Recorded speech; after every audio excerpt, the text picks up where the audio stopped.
guys, I'm Mystery Man, and yes, as you saw, this is my Quarry.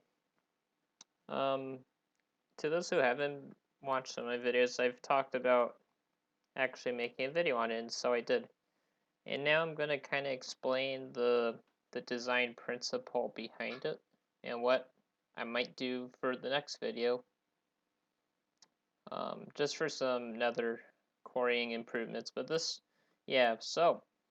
As you can tell, there's really not much that goes into this design. I mean, there's your harvester section, there's the gravel protection, or sand, it doesn't matter, it's just gravity block or protection. And then over here you've got your docking station. The reason why I put the docking station this low is because I wanted to make sure everything could fit under the nether ceiling fairly easily. And as you could tell, everything is quite small. The blast chamber is made only for this quarry. It's not fast, and I'll explain kind of why I decided to do some of these principles.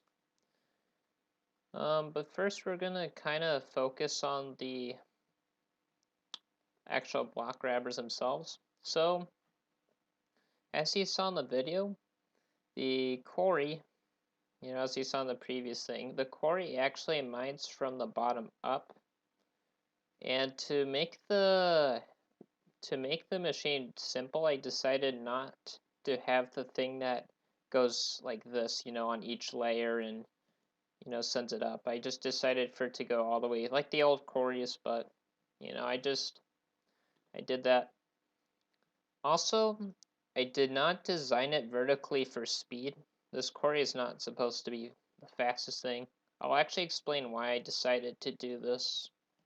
It actually has to do with making the components less work to build. So here's component 1. So just pretend that component 1 is literally just, the gravel and that.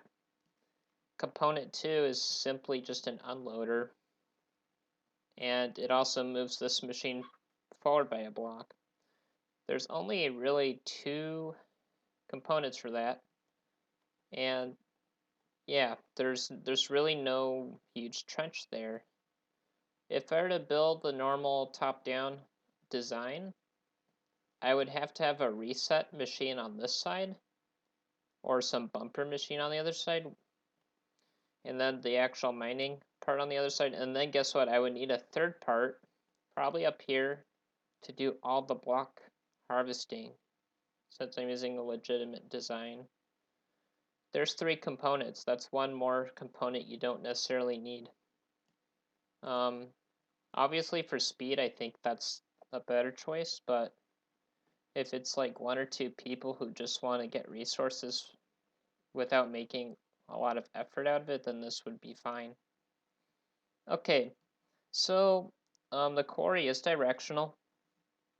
It faces the west direction, and the reason why it faces west is because I wanted to manipulate the update order of pistons.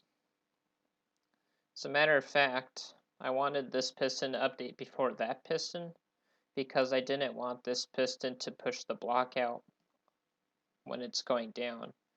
But when it goes up, the Y level actually has priority, which means this bottom piston is able to actually push forward and then push and check for gravel. So that's the advantage of that. And yeah, the thing you need to keep in mind is the machine does go slower up, but honestly, that's just because I designed this machine in a way so that it could be simple to build. If I wanted it to be faster, I would have to add a second module with the actual harvester, and that just seemed like a lot of work. And yeah, I just didn't want to bother with that. So, alright, the nice thing about this device, it only takes up 6 blocks up. So, yeah, you can literally fit it under the nether ceiling if you dug only 6 blocks up. And that's kind of the design advantage, because if you're in the nether, it's really fast to look straight up with a pickaxe and just mine the blocks. And that way you don't have to make 2 rounds or break bedrock. You could just put your machine right under there without losing a lot of it, a lot of materials. Unfortunately, um, to make this work in the overworld, we got the side trenches here, and also for the nether, got the side trenches. Only one wide, but thankfully, I actually have an idea to completely remove those side trenches. Mainly just for the nether though, because if I didn't have the side trenches in the overworld, it is possible for lava and water to make a generator of cobble here and cause it to break. So if it's just lava flowing off the side of the nether, it's not really a big deal. And the way I would do it is quite simple. All I have to do is flip this part of the circuit underneath the mining machine, and all the observers on this machine could not be updated by the lava. So I'll make another quarry specialized for the nether so that you don't have to dig the side trench. But guess what? The only downside to doing that means you only have to dig one block higher here, but that's actually less work than digging two side parts, so it's faster. And that's why I would do that. Anyways, yeah, so essentially what happens is the block collectors, they fly over, they bump against this, which pushes forward.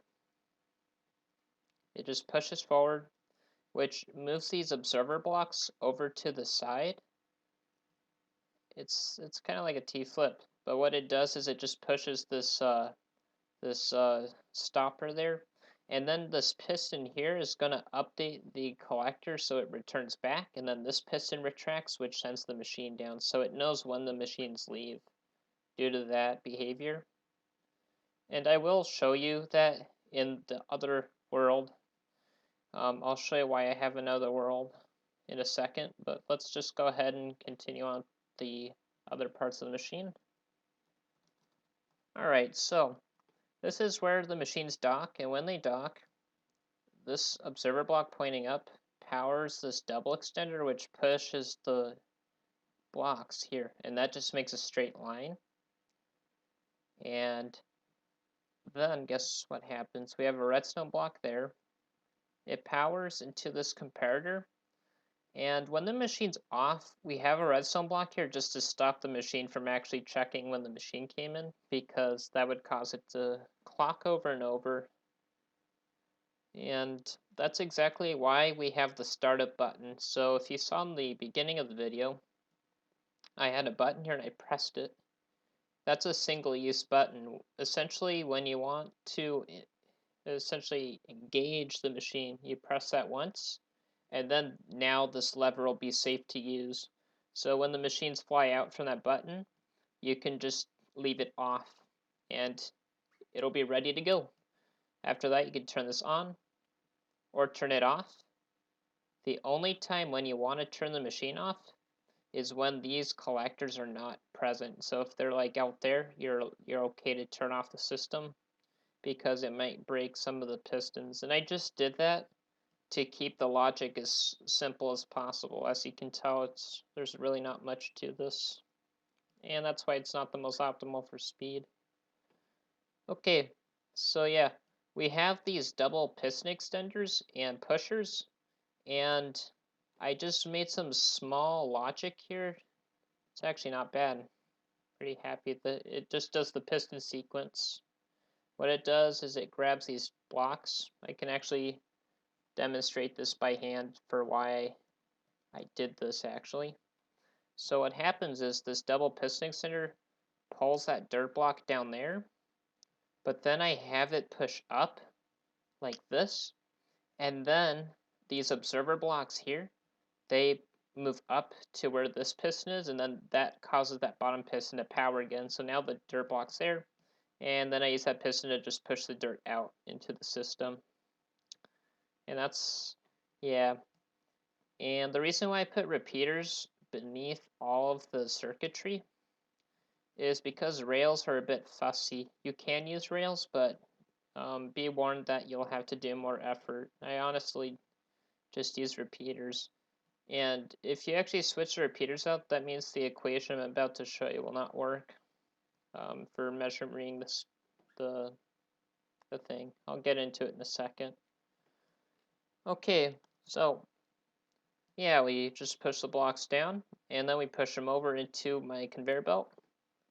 This conveyor belt here is designed so that if there essentially it's designed so that if there's no gaps, it'll still run because we want to be able to harvest the blocks in any condition, which is quite very important actually. Yes, this conveyor belt is a little slow. I will not go into detail about the timings. If you're crazy about doing that, you can figure it out yourself, I'm sure. So what happens is it's quite simple. I actually have a sequence for how the conveyor belt works first. It takes this section, moves the blocks out, and then that section, and then moves it out, and then it connects to that section and moves out. So essentially it increases kind of in power and then pushes the blocks out, and that's the most efficient way to do it because we're not wasting any cycles. It's just one cycle. And this is just the right amount of delay for it to all work. And the ticks here are just the right amount too. So it all works in that sense. The blocks here now push into this device. So what does this guy do? This is a block splitter, but it's different from most block splitters because I'll explain my issue to you. And it's actually a simple faulty of many blast chamber designs. Obviously, most blast chamber designs aren't meant to handle certain blocks, but since I'm in the nether, I have to deal with these guys, and you also have to deal with fences and other stuff like stairs. Essentially, I can't use a zero-tick torch detecting smart piston. That's out of the question. And also, in the overworld, I have to deal with the grass blocks and observer blocks because if I simply just detect like a grass block, if it turns into dirt, it powers that, and then if it turns to grass, it powers that. So I could not do it that way. So in the end, I decided just to use a simple mechanism. The blocks come, it pushes this observer over, so the observer's not the one detecting it. It just detects when it's been moved, which powers this circuit, which enables this piston. And there's also another piston back here. That's why it quasi powers. It pushes out, and then it's just as simple as powering those two at the same time, and it splits the item stream. So there's the splitter that fights against basically any block that moves by a piston. Probably not well, yeah, it can do gravel as long as there's something below it. But gravel's destroyed in the end, and sand's destroyed, so that's not even an issue. Yeah, so it handles all those blocks in the nether, which is very important. And it just goes into this blast chamber. This isn't the most fanciest blast chamber, it's just designed for this machine. I wanted it to be very simple. Right here we have a double chest, and if it were to theoretically run out, with this size it wouldn't actually run out. I've only used about a stack or two to harvest this 30 by 30 cube. So this it's quite simple actually. This is just a safety mechanism that turns off the machine. It's not completely safe though because, well, these actually maybe it is no it is safe because this machine won't even be here, or if it's docked it'll be fine. So that this isn't even necessary if you know the exact amount of TNT you need, but it's kind of good to have it. So yeah, it's just a safety protocol. There's actually a couple of safety protocols. I'll go over them now. Right, so this right here, why do we lock the comparator? We lock the comparator only if the conveyor belt's running, because if the machine were to arrive early, it might stuff blocks into the conveyor belt while it's trying to haul blocks out, and that would cause it to break. So there's a mechanism that essentially just waits until it's ready to go and unload more blocks. All right, right here we have a couple of things. It uses my counter and timer circuits, which are essentially identical, except you switch out some parts to make it work, which is my 3-in-1 circuit. So this is the Y layer counter. It's saying that we have, it says that there's 5, but there's actually 4. The reason why there's 5 is because we have to account for when the machine has nothing on it so that it can move forward by a block. That's why it's important. And it just resets every time we move the machine forward. And then guess what? When we do move the machine forward, I also add 2 items to this timer so that it compensates for that second that it moves forward in. And it works pretty good, I'd say. It might even be possible to do one, but it's very risky. You'd have to be very, very precise if you're to just shoot one in there. So 2 is very safe. Anyways, so yeah, now back to this. Yeah, that's basically the main control logic. It's quite good.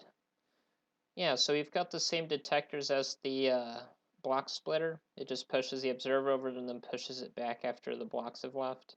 And then they kind of go here.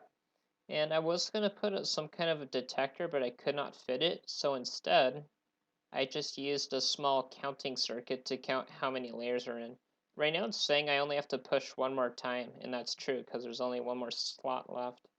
So instead of detecting, I just detect when these sections push, and then it works. And both sides push the equal amount of blocks due to the block splitter. And right here, this is the thing that counts the amount of times it goes downward so that we can make the most out of our TNT. So we're pushing down 42 blocks each slice, and there's 5 items here, which means we can harvest 216 blocks each explosion. Now I did try to squeeze out 252 items with one more pushdown, but there's a very rare chance of blocks ending up there. I actually do have an idea of how I could fix this, but it would be too much effort, so I decided to just go with the 5 items, keeping it simple. And I just use endstone here because it's resistant to blast. If you really wanted to, you could probably just put stone bricks one layer outwards. So I'll show you kind of where you can just put a wall of stone, cobble, whatever you want here, just to hold the items in. I just went for endstone because it made it smaller. And right here is the collection. We actually just got about maybe a little over a double chest of items in the time lapse there of all those things you saw. And we've only dug about 5 layers.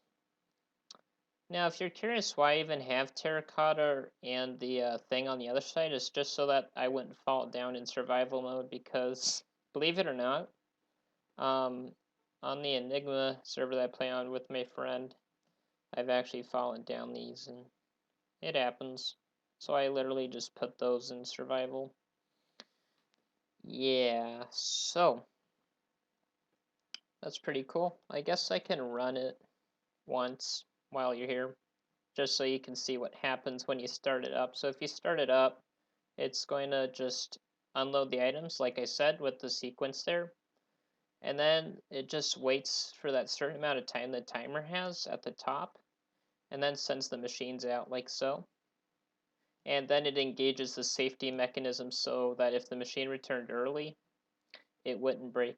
And as you saw, I turned off the machine as those flying machines flew out.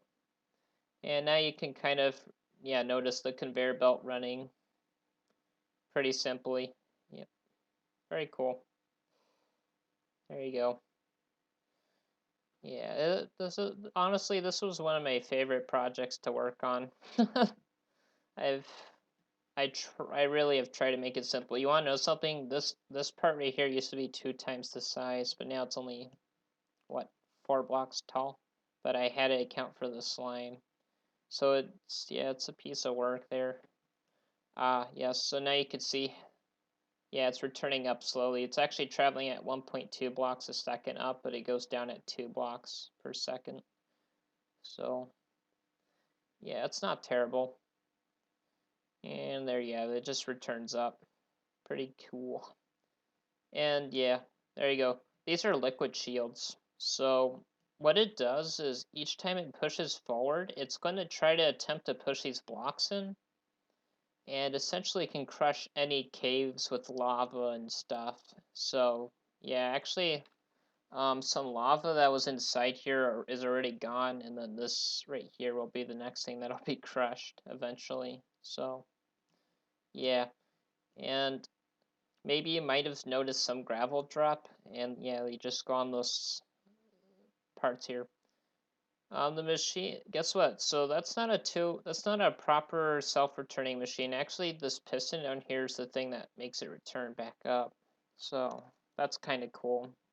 It really is nice. This part right here, this is not instant wire. I just went with something very simple, but it's probably safer to use instant wire. But then again, just 1.5 ticks per piston there. So 3 game ticks per piston going like that perhaps, and you can calculate what is safest. So yeah. Now that I've kind of gone over why I had to design that part like that and such, we'll go in the other world just after I talk about this part. Yeah, so the Y layer counter is actually responsible for this switch. All you have to do is retract this block and then it'll be able to push the machine out. It's really that simple. And when it resets, it actually resets itself. It's kind of nice. Yeah, that was cool. Okay, so we're gonna hop in the other world and I'm gonna show you how to do the math for the timer because it is very important that you set up your timer properly, and I'll show you which one. The only one. You have to set this timer up exactly so that it works with everything. Alright. Yes, we're in the silly world. That machine over there crashed. But um essentially what this is going to be about is how you can get your timings done for the machine. And here's the thing about this machine. I had an old equation, but the only issue it had was that it didn't account for the 0.5 after the 2.5, because the way my machine works is each time the machine is pushed forward, it only adds 2 extra items, which is actually less than a second. So to make up for this problem, to make sure that the timings will eventually all collect to be the right time, is just to take the length divided by 2, because the length divided by 2 is the same as saying the length times 0.5 in a weird sense. I didn't even talk about the equation now, did I? Well, it'll be right on your top right of the screen. And the way it's going to work is we're going to measure the length by this side of the cube, and then the width will represent the amount of block collectors we have, and then the height kind of represents the height of where we're mining, +3. And you'll see why I have the +3 in a second. But yeah, if I were to use exact timings, we would have to use 43 items for this to work. But yeah, if I were to push this forward and add 2, eventually the machine will actually just crash. So we're going to go ahead and take the length of this. So this is a 40 times 40 times 40 cube. And we're going to do that small modification after I first show you the base part of the equation, which is on the screen. So you've got the height divided by 2 plus the height divided by 1.2. We want to add those together first since, order of operations. And then I'm going to focus on the 0.54 times the width divided by 2.5. And that just converts the unit ratio into seconds. We're working with seconds, by the way. And then the length is also going to be included. And we just take the difference of all of those and we get our answer. Now, if the answer is positive, you're going to look to the top left of your screen, and that's what you're going to use for your positive answer. And if your answer is negative, look at the bottom left of your screen and you'll see what the negative equation does. And this will essentially be the thing that makes sure that your machine will never crash. Or at least I hope that it will not crash. Honestly, if you're going to build a Quarry in survival, make sure you make backups.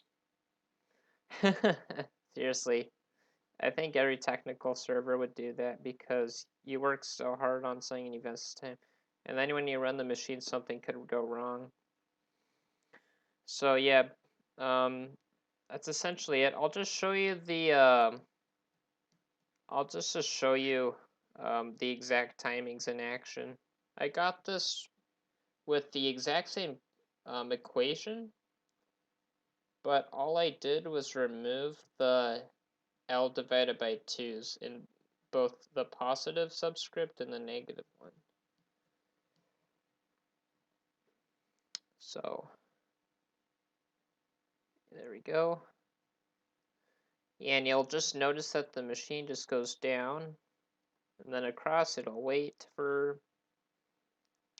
well, I can tell you how many seconds it's around if you want. It'll be 107 oh, that's times. I'm sorry, 43. That would be ridiculous.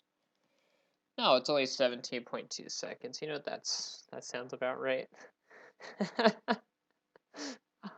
Some seconds. That's a longer time to wait. But yeah, watch this. It'll just come across and, well, it didn't come across. Now did it? I suck. Don't worry. I'll skip to the part where these machines are, you know, ready to collide again.